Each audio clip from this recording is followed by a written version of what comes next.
I'm Nathan. I work with Power to Change as a missionary, and just recently in November I went to a summer project in Lorne. Now this one afternoon we were having a barbecue at the Lorne foreshore, and there were a bunch of guys talking around how old they thought everyone was. And it was about 2 weeks before it was my 30th birthday, and everyone was in disbelief that I was turning 30. So apparently I looked good for my age.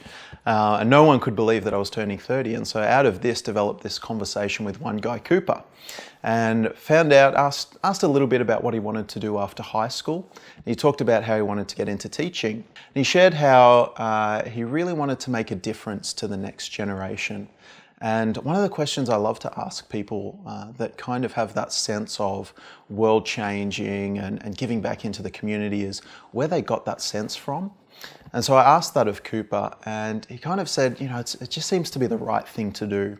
Over the next couple of hours, he opened right up about some of his motivations in life, some of the things that had happened to him. One of the things that he really opened up about, which surprised me a little bit, was an incident that he had while boxing. And as he spoke, he shared this one incident that happened where he was in a bout with a guy, and they're supposed to touch gloves and then go back into the corners and then fight.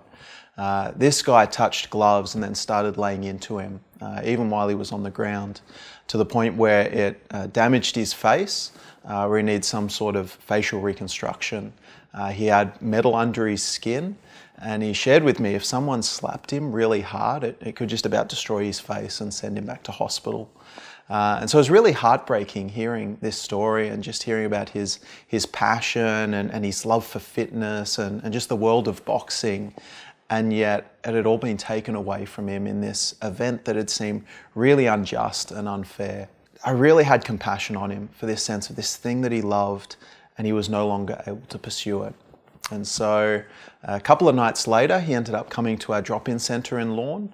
And as we finished up and he was kind of going, okay, well, time for me to head off, I asked him whether it would be okay if I prayed for him. I didn't pray anything particularly special. I just asked that God would bless him and that God would bring healing to his physical condition. I'd love to say the rest of the story that there was some, miraculous encounter or something like that. But the truth is, I don't know. But as I was thinking back on the story and kind of just asking the Lord, what was that all about? One of the things that really popped out, not just from that story, but from Project as a whole, more and more we're finding within culture, people have had no experience whatsoever of Jesus. And it'll take many different encounters with Christians and with Jesus along the way before they make a decision. And so I was able to rejoice in the fact and really praise God that, don't know whether this was his first, but maybe one of the early encounters that he's had with God along the way, and really praying that one day he will come to know Christ and make a decision to follow him.